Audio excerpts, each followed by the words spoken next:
جانتے ہو وہ ایسی کون سی نشانیاں ہیں جو اللہ نے ہمارے لیے غیب سے مدد کے وہ دروازے کھلوا دے جس کے کھلنے سے ہماری بوسیدہ پڑی ہوئی زندگی میں بھی بہار کی وہ کلیاں کھل اٹھیں جس کے لیے ہم اتنے عرصے سے دعائیں کر رہے ہیں۔ سنو، میرے رب کا قرآن فرماتا ہے یہ کہ بے شک مراد کو پہنچا جو ستھرا ہوا اور اپنے رب کا نام لے کر نماز پڑھی، بلکہ تم دنیا کی زندگی کو ترجیح دیتے ہو، آخرت کی زندگی تو بہت بہتر اور ہمیشہ رہنے والی ہے۔ بے شک یہ بات پہلے صحیفوں میں بھی موجود ہے، اور جو لوگ اللہ سے ڈرتے ہیں تو اللہ اس کے لیے ضرور مشکل سے نکلنے کا کوئی نہ کوئی راستہ نکال دیتا ہے، اس کو وہاں سے رزق دیتا ہے جہاں سے اس کا گمان تک بھی نہیں ہوتا۔ جو اللہ پر بھروسہ رکھے تو اللہ اس کے لیے کافی ہے۔ اس سے بڑھ کر خوبصورت اور تسکین بخش بات اور کیا ہو سکتی ہے کہ دور افق پار عرش بری پر ایک ذات ہے جو ہمارے دلوں کے احوال سے بخوبی واقف ہے۔ اس نے ہمارے تمام تر مشکلوں کے حل قرآن کریم میں 1400 سال پہلے ہی دے دیے تھے۔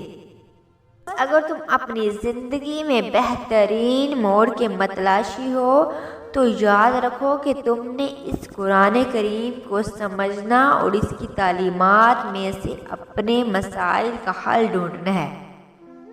میں جانتی ہوں کہ تم پر ایک وقت ایسا بھی آیا ہوگا جب تم بے بسی کی انتہا پر پہنچ کر کچھ نہیں کر سکتے، کچھ کہہ نہیں سکتے، جب آنسوؤں کو تھام لیتے ہیں اور جب تم گہری تنہائی میں چیختے چلاتے ہو، جب پریشانی کی وجہ سے آنکھوں کے گرد ہلکے پڑ جاتے ہیں، جب خاموش لیٹے ہوئے ساری رات تیزاب برساتے ہیں، وہی ہی ہے ہمارا ہمدرد، ہمارا ہمراز، ہمارا سب سے زیادہ مخلص رفیق وہی ہے جو ہمیں پوری طرح سمجھتا اور ہمارے مسئلوں کا اتنی خوبصورتی سے جواب دیتا ہے کہ ہم خود حیران رہ جاتے ہیں۔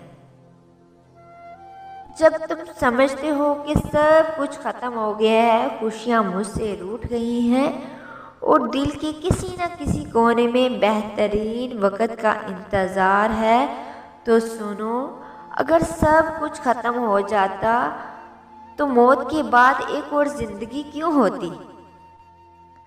جیسے ایک زندگی کا انجام دوسری زندگی کا آغاز، جیسے ایک لمحے کا انجام تو دوسرے لمحے کا آغاز، ویسے ہی ایک سفر کی ناکامی تو اگلے سفر کی کامیابی بھی تو ہو سکتی ہے۔ بس تم نے یقین کامل رکھنا ہے، کیونکہ اللہ تمہیں بے بس کر کے اپنے قریب لے آتا ہے۔ اللہ تمہیں دنیا سے مایوس کر کے اپنے اوپر توکل کرنا سکھاتا ہے۔ اللہ تمہیں لوگوں کے ہاتھوں توڑ کر خون سے جرواتا ہے۔ اللہ حالات سے مجبور ہو کر تمہیں سجدوں تک لے آتا ہے۔ اللہ بہتر کو تم سے دور کر کے بہترین سے ملواتا ہے۔ بس مطمئن ہو جو ان قریب تمہارا رب تمہارے لیے عطاؤں کا وہ سلسلہ جاری کر دے گا جو تمہاری تقدیر کا حصہ بھی نہ ہو، اور بے شک تمہارے رب کے پاس تمہارے لیے خوشیوں کے وہ اوقات موجود ہیں جو تمہاری سوچ کے دائرہ کار میں بھی موجود نہیں تھے۔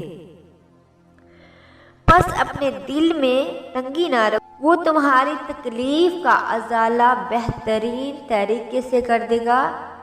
وہ کن فیکون کا مالک ان قریب تمہاری بکھری ہوئی زندگی میں اس رنج و غم کو دور کر کے تمہارے لیے خوشیوں کی ایک حسین بہار لے آئے گا انشاءاللہ۔